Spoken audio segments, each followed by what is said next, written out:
Folks, hour number 3 of the Big Steve Malzberg Show, and we are just, if it starts on time, we are about 23 and a half minutes away from the meeting at the White House between congressional leaders and President Obama, who prefaced this meeting with a CNBC interview where he made it very clear and very plain that he's not negotiating, that he will not give anything in exchange for running the government, opening it up, or for raising the debt ceiling.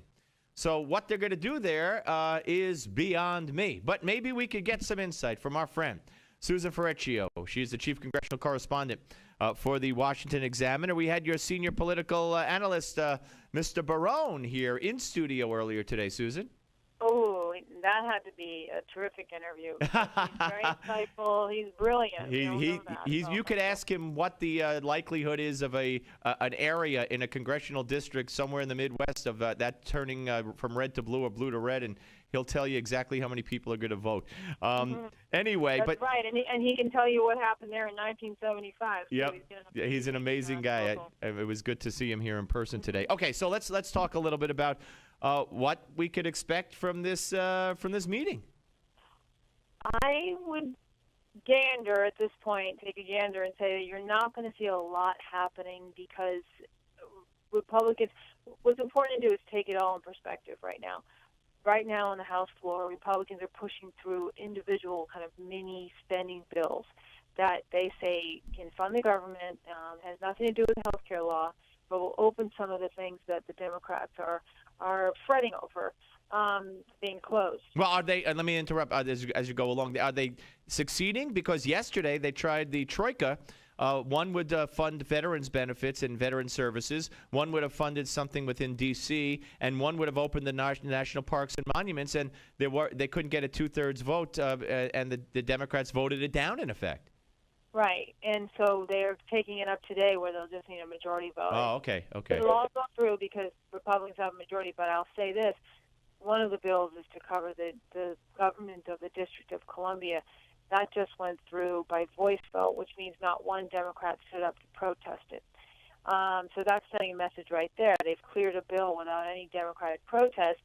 So in some ways, Republicans are kind of marching along here and getting things done, and I think it will embolden them to hold their ground. However, I will say that there's a group of Republicans who are beginning to really worry about whether this is a good idea, and maybe they should just go ahead and pass a short-term measure that does not touch Obamacare, so they can not be blamed for this ongoing shutdown. Well, is this the same? I'm sorry to interrupt, but is this the same group, the so-called Peter King group, as yesterday, and is it growing? Yes, and there are additional members. I think the last report I saw was 15 to 17 members. I would need to see exactly how they're voting. Now, we'll see later when individual bills get voted on if you're going to have any kind of protest from these moderates. It's kind of a hard time for them because what they're doing is putting legislation on the floor to fund the government. So they're not going to vote against that, right? But apparently they've been having meetings, and if the pressure builds, it could reverse what the element who wants to attach Obamacare to the spending bills. It could reverse what they're trying to accomplish. So where does that take us? Takes us to this White House meeting where on the one hand you have the president inviting the speaker to come talk, and then on the other hand you have Jay Carney saying 2 hours later at a White House briefing that they're not going to negotiate until they reopen the government. And basically that's what the president said to CNBC in an interview that aired after the market closed. And I want you to hear this because, Harry Reid is following in lockstep with the president. And Dana Bash asked him a question about funding the NIA. Which would, I think it's the NIA or maybe NIH. I'm sorry. Yeah, I can't read my own writing. NIH. That's okay. Because he had talked about kids with cancer. So the Congress, basically anything that the president or Harry Reid brings up of importance, they say, okay, let's pass a bill to fund it. So Dana Bash says, would you pass a bill in the Senate, if it clears the House, to fund the NIH? Because you just talked about clinical trials on kids with cancer. And you got it. This is an amazing exchange or amazing answer. Let's listen. It's a little long, but here we go. Children with cancer unable to go to clinical trials. The House is presumably going to pass a bill that funds at least the NIH. Given what you said, Will you at least pass that? And if not, aren't you playing the same political games that Republicans are? Listen, Senator Durbin explained that very well. And he did it here, he did it on the floor earlier, as did Senator Schumer. And it's this. What right do they have to pick and choose what part of government is going to be funded? It's obvious what's going on here. You talk about reckless and irresponsible. Wow. What this is all about is Obamacare. They are obsessed. I don't know what other word I can use. I don't know what other word I can use. They are obsessed with this Obamacare thing. It's working now, and it'll continue to work, and people will love it even more than they do now by far. So they have no right to pick and choose. But if you can help one child who has cancer, why wouldn't you do it? Listen. Is that Head Start, Mom? One again. No. Can we continue? I'm sorry. Children with cancer unable to go to clinical trials. No. Okay. We can't pick it up where it was? People will love it even more than they do now. All right. We're by having a far. problem with the cut. Okay. Apparently, he has no interest in helping one kid. Why would we help one kid with cancer? Was basically his answer. So, I can't believe he said that. I can't believe he was so cavalier. I can't believe he would do that. Well, underscores the politics of this thing here. People are really looking at this politically. Look, they're putting up barricades in front of the World War II Memorial. They're not letting people go to use open-air parks that are not even staffed by Park Service people. They're making a statement. When there's a shutdown, the thing you want both parties want to do is avoid blame, but try to influence the outcome. And that's what you're seeing. You're seeing, so when you saw a moment of bluntness on the part of Harry Reid saying, why would I want to do that? What he really meant to say is, why would I want to give an inch on this thing? It's not like he's saying, I don't want to help people with cancer. He's saying, why would I want to let the Republicans move 1 foot on 1 inch, 1 foot? That would just, give them a victory. And oftentimes here in Washington, the politicians just get really caught up in this stuff.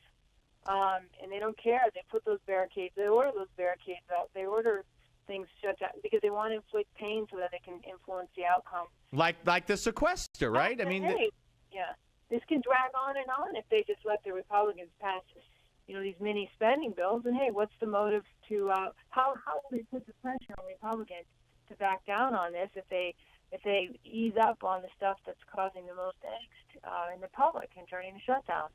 By the way, it seems like since 1981, whenever there's been a government shutdown, the stock market has done well. And today, after a big gain yesterday, the Dow was down 58, the S&P lost 1, the Nasdaq lost 2, or 3. So, I heard Chuck Todd say that he was hoping the markets, or the Obama administration was hoping the markets would help put pressure on the Republicans. This was yesterday, and so far, no dice.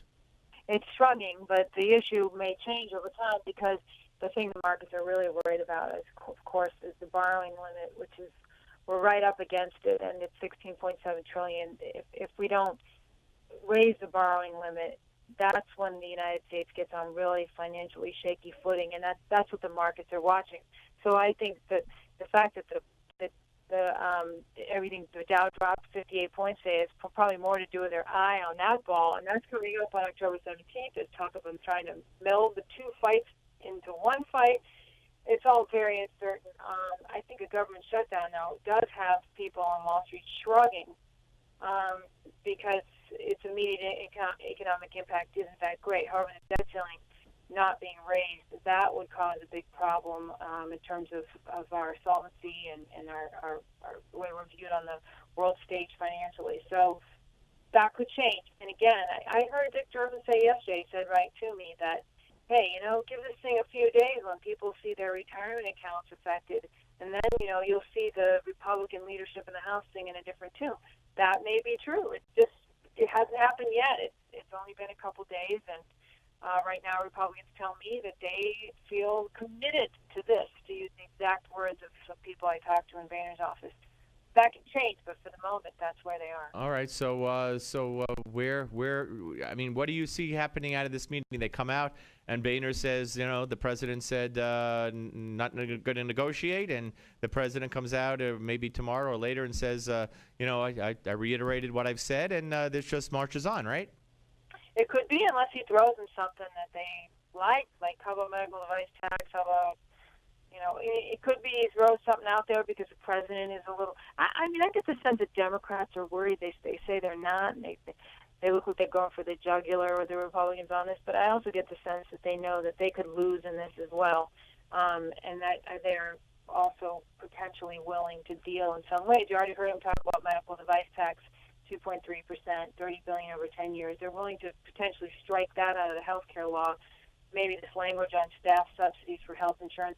It's not like they're not willing to go anywhere on this. And the fact that they are willing shows that they know that they have something potentially to lose here, too. That's probably the reason why the president is inviting the speaker there. He wants to show some form of leadership here before the public starts saying, hey, what's our president doing?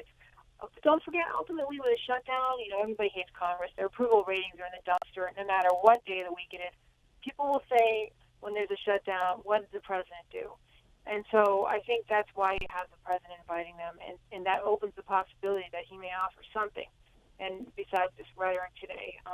So it's worth listening to find out what happens. Absolutely. But if I'm the Republicans, I keep harping on the president keeps, this is what the point I would make over and over. The president keeps saying that it's the law of the land, but he changed the law of the land. He unilaterally changed the law, which we don't believe he's allowed to do. He said, okay, you don't have to follow the law yet for a year. You don't have to follow the law yet for a year. And all we're asking is that the entire American public doesn't have to follow the law for a year. We're just doing more of what the president already has done by himself. That's all we're asking for. And I think that's a winning message, but I don't know that they've gotten that out there clearly, because certainly the media isn't telling them that. The media keeps saying they want to defund Obamacare no matter what they put out in there attached to the CR.